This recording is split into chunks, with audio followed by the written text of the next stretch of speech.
You ever get to a job and feel like the place is watching you before you even unload the truck? That was me on a cold September run in 2017, up in the Timberline area outside Leadville, Colorado, when whatever was out there made the whole crew run. Hi, I'm Ben, and I tell the weird and the unpleasant things that happened on night shifts driving rigs and delivering timber. I did 18 years driving flatbeds and logging rigs before I stopped looking at the dark without thinking twice. Today, I have a story where the thing we thought was a wild animal turned into the last thing a man saw before everything went wrong. Before we get deep, shout out to the thermos I have under the seat, lifesaver for long hauls. And if you like these stories, check the merch link in the description for a patch I gave to the crew. Now sit back, because this one starts with a normal load and ends with something no one could explain. It was the fall of 2017. I was running the late shift hauling cut posts into a staging area called Timberline, and the night smelled wrong from the start.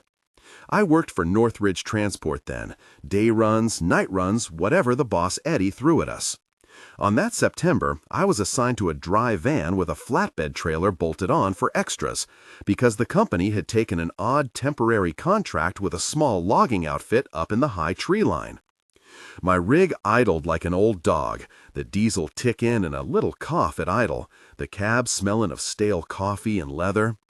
My handler, Mark, had handed me the manifests and muttered something about the timbers being tight and the foreman at Timberline being picky. I remember thinking the pay was okay, and the route scenic enough to be a day job for someone who liked solitude, which I did. The Timberline site was a narrow clearing, edged by lodge poles and aspens that had more rust and moss than clear ground, like the place had been forgotten and only recently noticed again.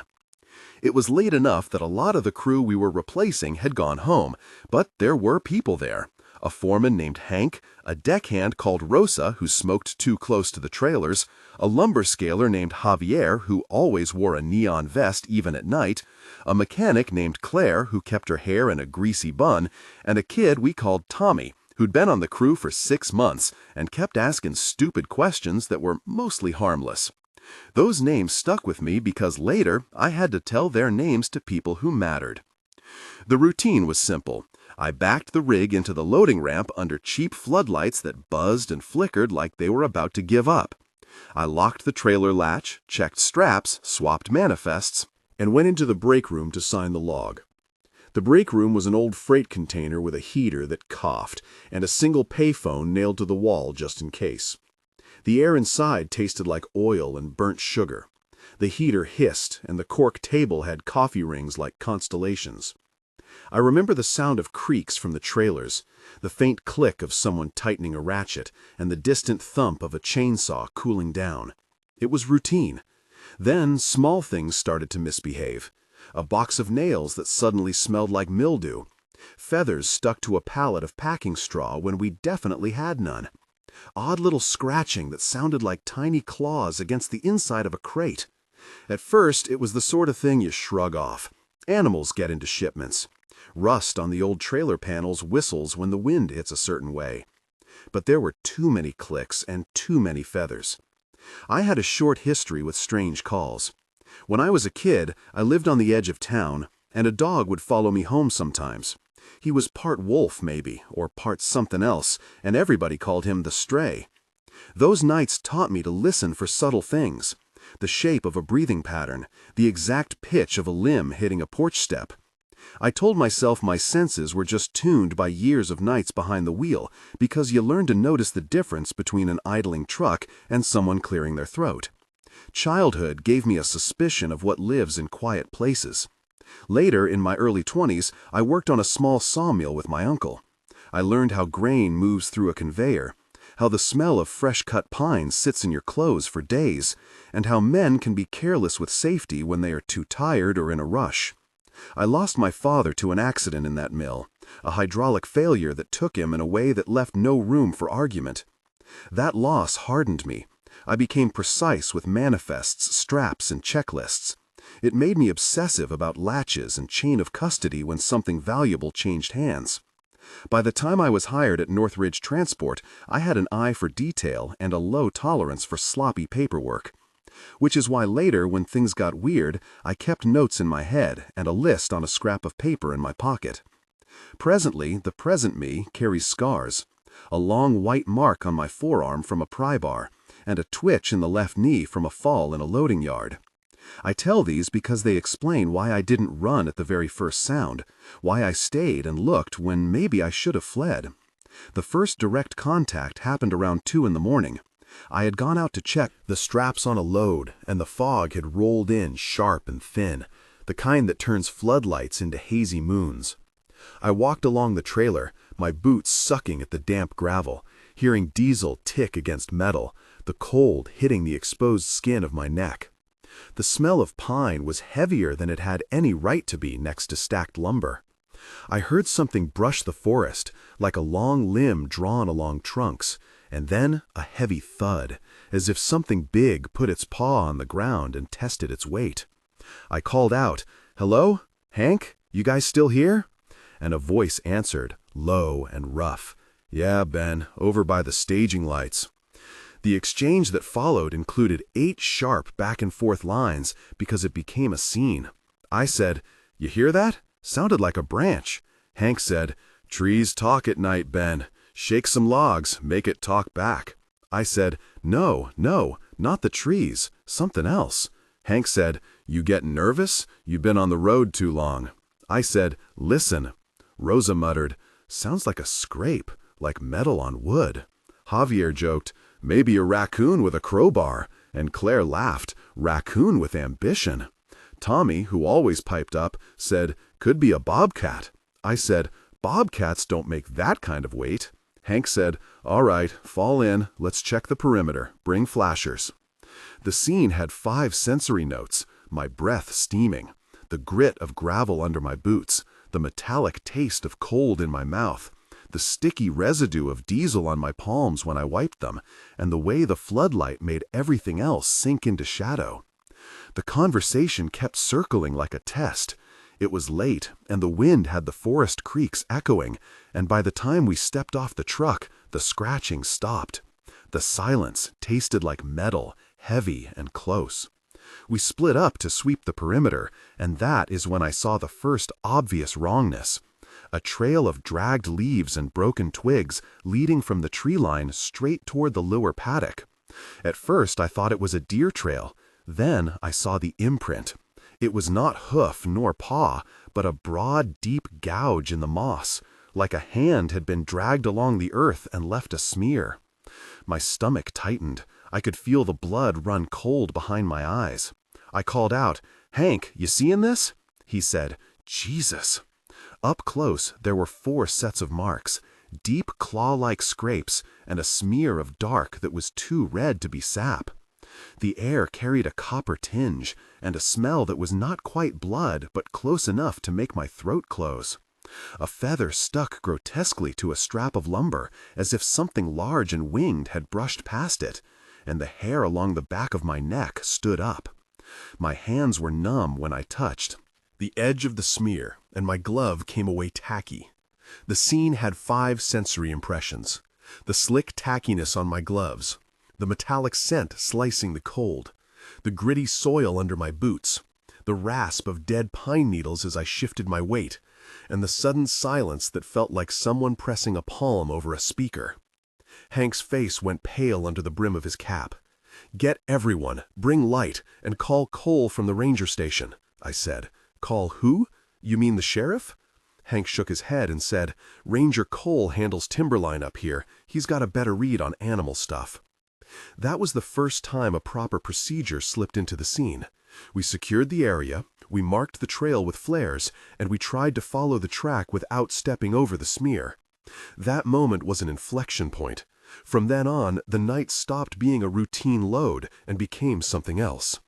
We called Cole, the ranger, and he promised to be there within 30 minutes.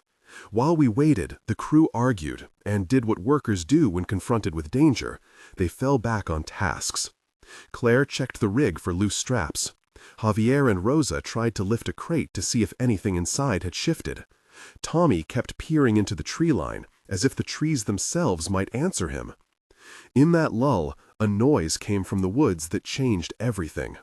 It was a long, low sound, part growl and part something like a child crying. And whatever it was stepped into the floodlight like a shadow pushed thin. The thing was massive, walked on two back legs with the lean of something muscular and wrong. Its head was low, and in its mouth hung a human shape that slumped and swung like a sack of wet cloth. I remember the smell of wet wool and earth rolling out from it, and the soft slap of the body against its shoulder. It was the kind of image that sears because it is impossible to unsee. The crew screamed and scattered. Hank yelled, "Get to the rigs, now!" I moved slower because my brain refused to accept that size and movement belonged to an animal. The creature turned its head, and for a fraction of a second, the light caught on eyes like yellow coins reflecting a sunless sky. I got one look, and then everything else was motion. Feet skidding on gravel, a toolbox clattering, flares scattering like red beads. That moment demanded an escalation, and it demanded explanations, so we tried to be procedural while terrified. Hank called into Northridge, got the boss Eddie on the line, and described what we had seen. Eddie's voice over the speaker sounded small and thin, and he told us to stay put and not engage the animal. I remember the hiss of the diesel engine as the rigs warmed for a potential escape, and the smell of fear that tasted faintly bitter on my tongue. The Ranger Cole arrived with lights and a crew and a jeep full of gear. He had a quiet seriousness and a badge that said United States Forest Service. He asked for statements, and I remember the official tone that tries to hold everything together. We need names, who touched what, who saw what, and when. That was our first real forensic moment. A short technical procedural note is worth saying plainly. Cole told us to secure the scene and not to contaminate anything. That swab samples would be taken from the smear and from any fabric on the ground, and that a chain of custody would be established for the samples and any remains. He explained that a swab goes into a sterile container labeled with time, date, collector's name, location coordinates, and sealed, then logged into evidence storage for transport to the state lab. That whole bit lasted maybe 3 minutes, but felt like the most important 3 minutes of the night. The crew tried to comply, but fear has a way of making people fumble small things. The incident that followed was the first violent and undeniable contact with the animal, and it became the scene from which none of us left untouched. This is a long scene, and it needs a long exchange, so I will put down the full conversation that happened while the creature was still in view and the ranger was trying to coordinate. Hank, there it is, get it on camera. Rosa, my phone's dead, what the hell? Javier, use my phone, get a shot. I said, don't get too close. Claire, should we try to scare it off? Flares? Ranger Cole, no. If it has a body, it might get aggressive. Retreat to vehicles, keep lights steady. Tommy, we should call the sheriff, this is insane. Eddie over the phone, get everyone safe. Do not try to follow it. We will send support. I said, it looked like a man. Did you see that? It had a man. Hank, quit with the ghost stories. It dragged something. Ranger Cole, all right. Checklist. Names of everyone on scene. Who touched the smear? Claire, I stepped near the trailer to secure a strap earlier. Rosa, so did I, but not that area.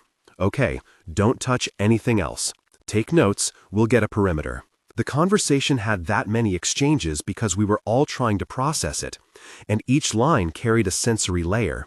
The metallic glare of headlights, the hot stink of a flare used in sputtering, the taste of ash on our lips, the vibration in the ground when it moved, and faintly, the smell of wet wool and something like old leather.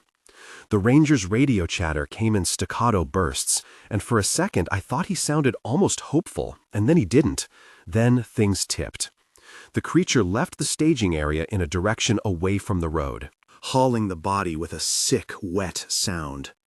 Ranger Cole decided they would follow at a distance to get a look and collect evidence if possible. Eddie insisted we stay back and wait for county units. I felt split between the urge to follow and the professional instinct to secure our loads and let trained people handle it. We filmed at a distance and got shaky clips, a hulking silhouette between trees, a swinging arm of a human still, a head that turned and glanced at us, something like a snarl that could be a laugh or a bark. Then the creature stepped into a slope and vanished. The immediate consequences were raw. Tommy collapsed on the ground and started hyperventilating.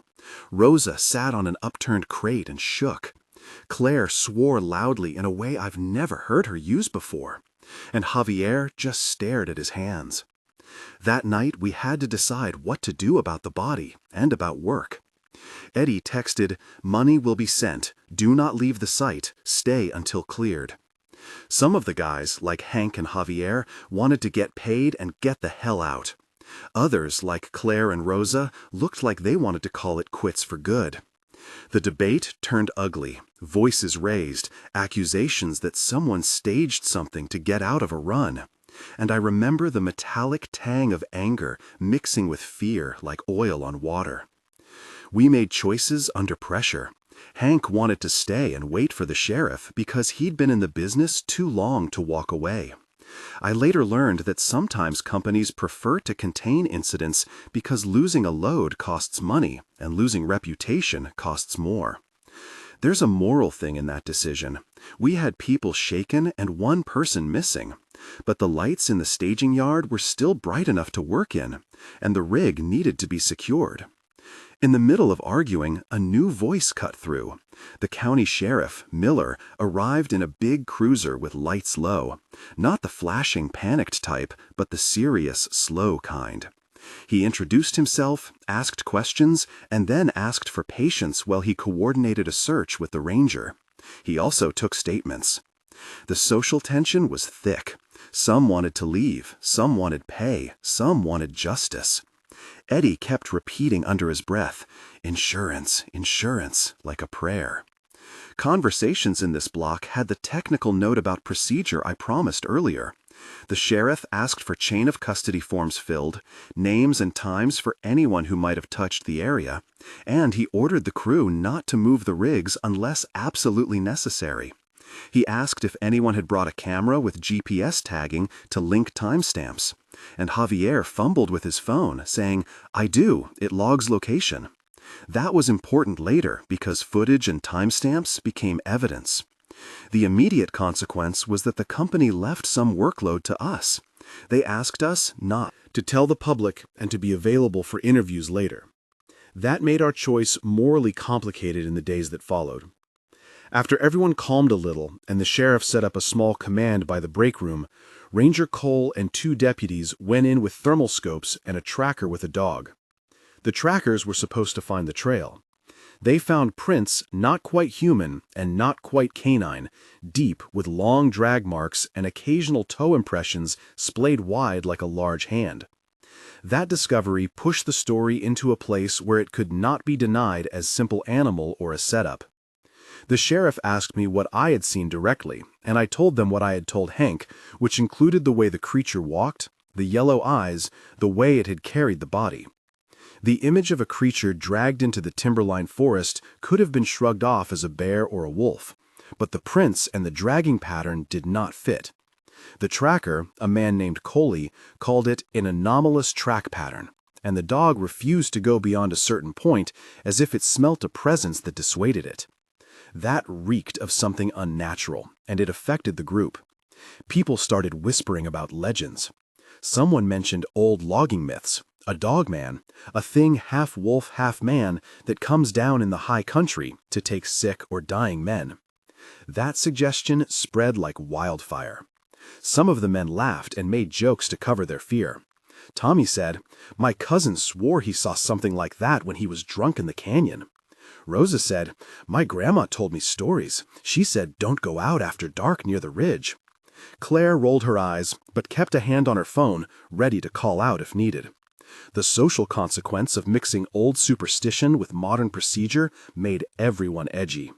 3 major tension moments slowed everything and demanded attention. The first was when the search team came back and found the body's clothing snagged on a branch, torn and bloody, but no body. Ranger Cole stood silent, the radio buzzing in his hand, and for a long span of about 5 minutes, we all just listened to the night. In that silence, I thought of the old stray dog from my childhood and how it would watch with eyes that knew too much. The second moment was when Tommy admitted he'd heard a voice in the trees that sounded like a man whispering his name. He said this in a choked voice, and the crew laughed nervously, but the sheriff made a note. The third moment was when the sheriff found a clear claw mark on the tailgate of a pickup truck, deep, gingery gouges with sap smeared into the nick like it had been fresh. Those 3 moments each carried about 500 to 600 characters in my memory. They stretched time, made smell, and slowed us down until the only thing we knew was that we were small in a big, dark world. Eventually, the higher-ups showed up. The company sent a man named Tom, corporate safety, in a press jacket and a polite voice. He wanted statements, an official write-up, and a suggestion to keep this quiet because rumors hurt routes more than anything. He wore a small badge and smelled of cologne and hotel coffee that didn't belong at a forest edge. He said the company would compensate anyone for lost time and that they would fly someone up from Denver to evaluate. The sheriff and Ranger Cole exchanged glances that said they had seen stranger things than corporate men, but both know how to play a careful line between public safety and panic. At that time, we had at least 7 named people in the mix: Eddie, Mark, Hank, Rosa, Javier, Claire, Tommy, Sheriff Miller, Ranger Cole, Tom from corporate, and later Dr. Patel, a state forensic analyst we would see in a day. Those names matter because they all reacted differently. Some left a mark on the event that shaped how the narrative unfolded. Social consequences began to appear. A push to sweep evidence under the rug, an argument over whether to report this to the press, threats of job loss if we spoke out, and the creeping suspicion that the company valued shipment integrity more than human life. It felt like we were being asked to choose between money and truth. We did not choose unanimously. Some of us signed the non-disclosure forms and went home. Claire, who was a single mom, took the check and left without looking back. Rosa quit on the spot a week later. Tommy called in sick the next day and never came back. I stayed because I wanted answers, because my father had taught me not to leave a question half-solved. That decision led me down a road of digging, which I will talk about because it reveals what others tried to hide. I started by talking to Ranger Cole in private and pushing for the evidence results. He was cautious but sympathetic. He told me things in a low voice while we smoked by a rusted payphone that still coughed when used. He told me about old reports of a Dogman up in Colorado, sketches made by hunters after they found dead game with weird wounds, and about a 1993 report where a hunter's teeth were found scattered around a clearing. He also admitted that sometimes anomalies show up with no easy explanation, and that whatever we saw did not fit a bear or mountain lion pattern. I pressed him, "You believe in that thing?" He frowned and said, "I believe in evidence. The prints are not like anything in the book." He named a few more people involved in memory. Ranger Cole's partner, Mason, who handled the tracking dog, Sheriff Miller, who logged statements, Dr. Patel, the forensic who would analyze fibers and swabs, and a man named Lewis, a retired logger who had stories about Timberline going back decades. I talked to Lewis in a diner. He smelled of smoke and had hands like old rope. He told me an old story about a logging crew in the 70s who found a cryptic grove and swore a man disappeared into the trees. He named names I'd never heard in public. That expanded the map of the problem and made it less isolated. A second confrontation happened a few nights later, and it was social as much as physical. The company tried to ship out 2 loads from Timberline under the cover of fog, saying they needed to keep schedules. Some of the crew refused to go, and the argument turned ugly. Eddie pressured, and Hank wanted to take the pay and move. I argued in the middle, trying to hold a line between earning a living and not being stupid. The sheriff intervened, threatening to arrest anyone who sought to move contaminated equipment, and that finally made Eddie stand down. The tension paragraph here has a slow cadence. Voices rising, the clink of coins in a palm, the smell of coffee and diesel mingling and turning metallic, the way the rain started light and then picked up. The choice to stay or to leave had consequences. Those who stayed were asked to be on record as witnesses later. Those who left did not have to face the thing again. But the social cost was deep. Accusations of cowardice, old grudges resurfaced, and friends parted. This is where the human cost of our industry shows up. Men and women who must choose between families and truth. The next weeks were a mess. Dr. Patel sent preliminary forensic results back in a brief PDF with careful language. Her swab analysis said there was blood present that did not match any of the crew on site, and some fabric fibers that suggested an older wool blend, possibly a third-party victim. The chain of custody paragraph was short and dry. Labels in black ink, evidence bag sealed, transport logged. The lab could not match DNA yet because it was outside the database, and there were no obvious missing persons linked immediately. That haunted the sheriff because a person had been taken.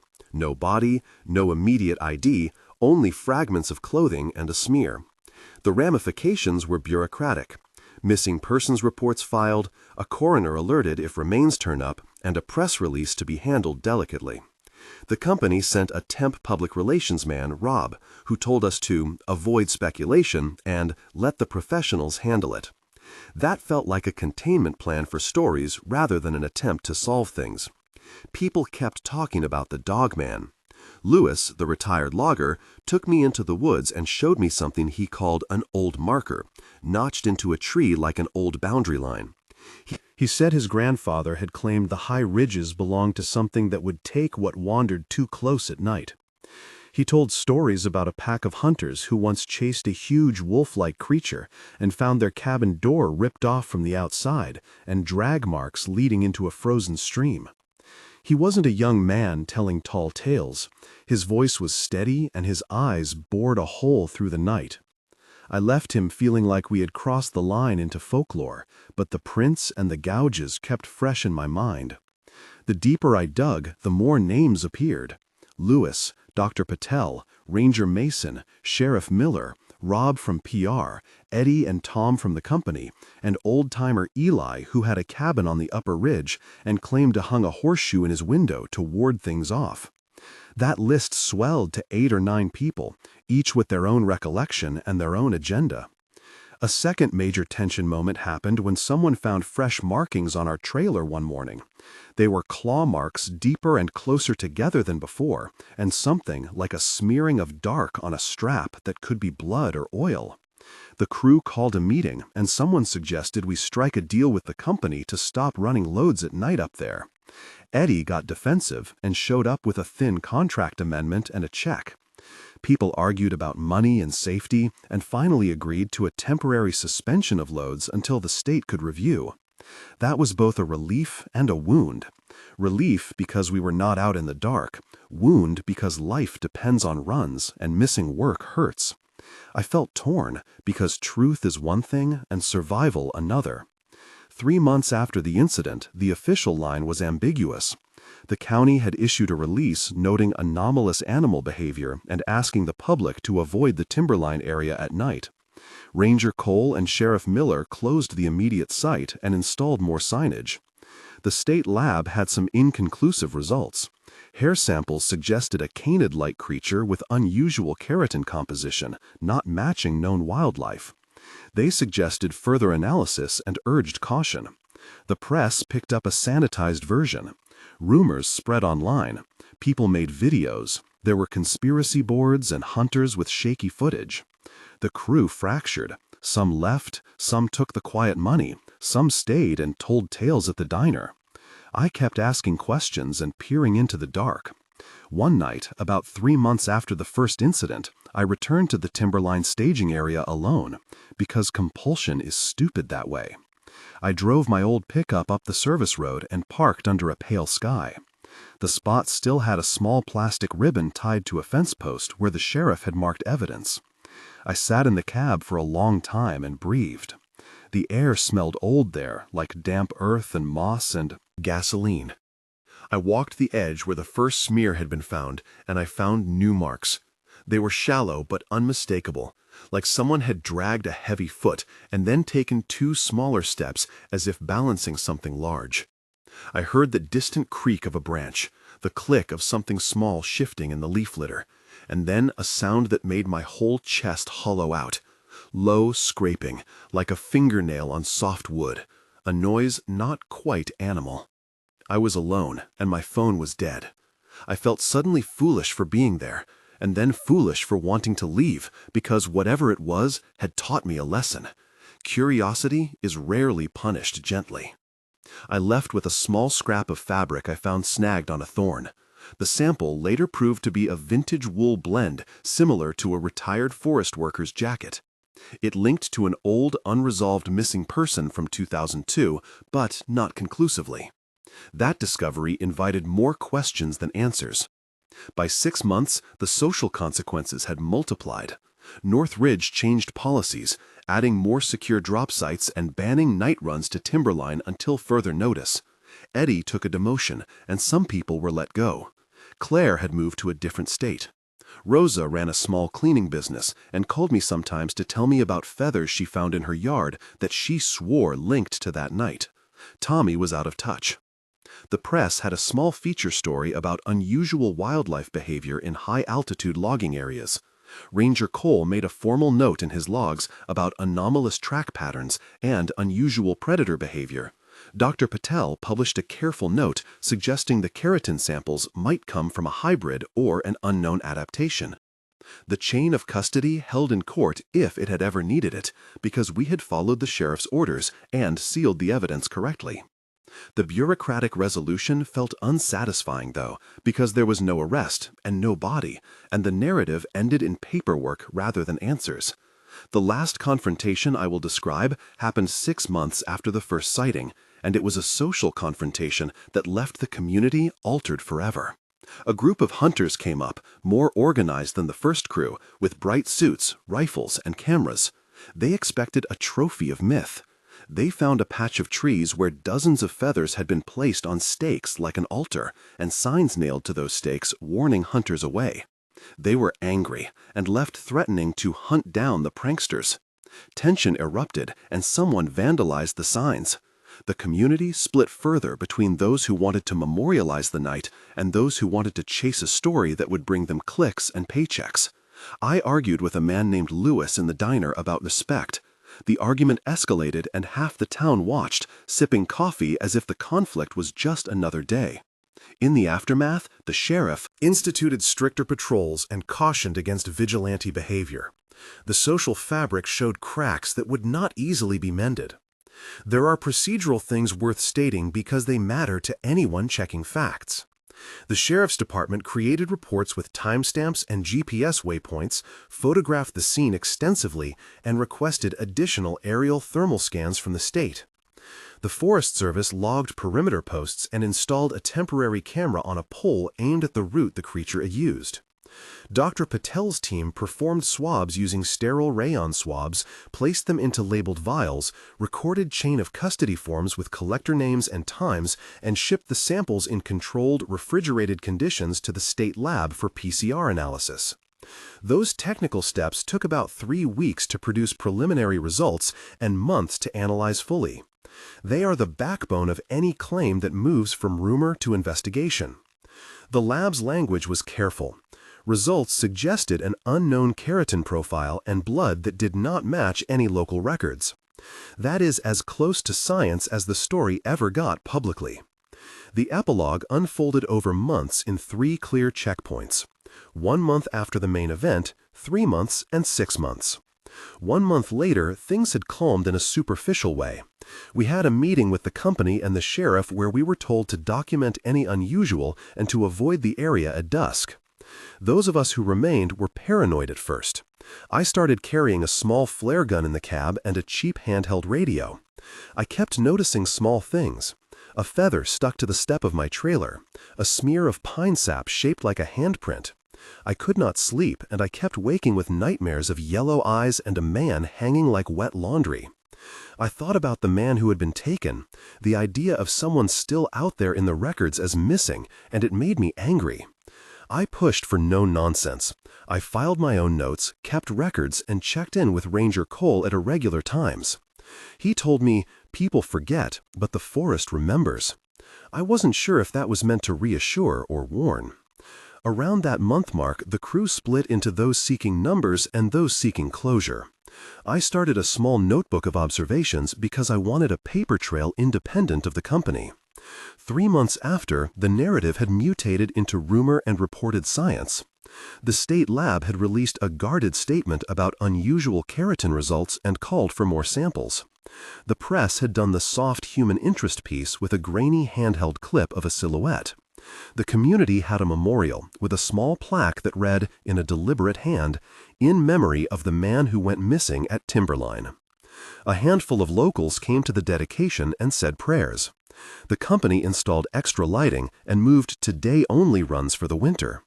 But tension lingered, because you cannot just put a lock on the shape of fear. I kept seeing the yellow eyes in my mind's corner and sometimes waking with a flare smell in my mouth. That 3-month mark had us all adjusting to a new normal, where caution had precedence over schedule.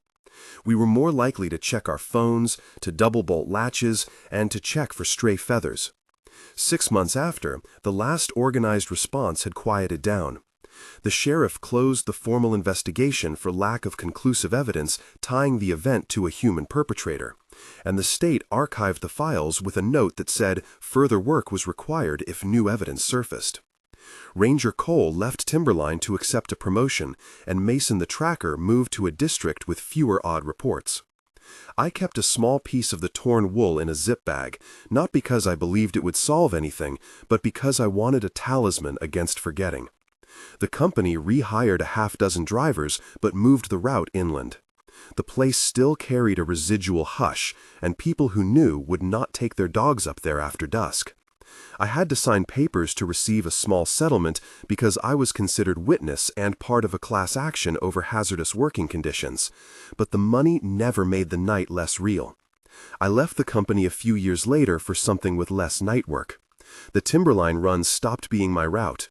Sometimes when I drive past a ridge on a dark highway, I think I see movement, or maybe it is only the mind playing tricks. I keep quiet about the things I know because not everyone wants to hear, but I also keep the stories because they are a part of who I became. If you were in my place, what would you have done? I still think about it.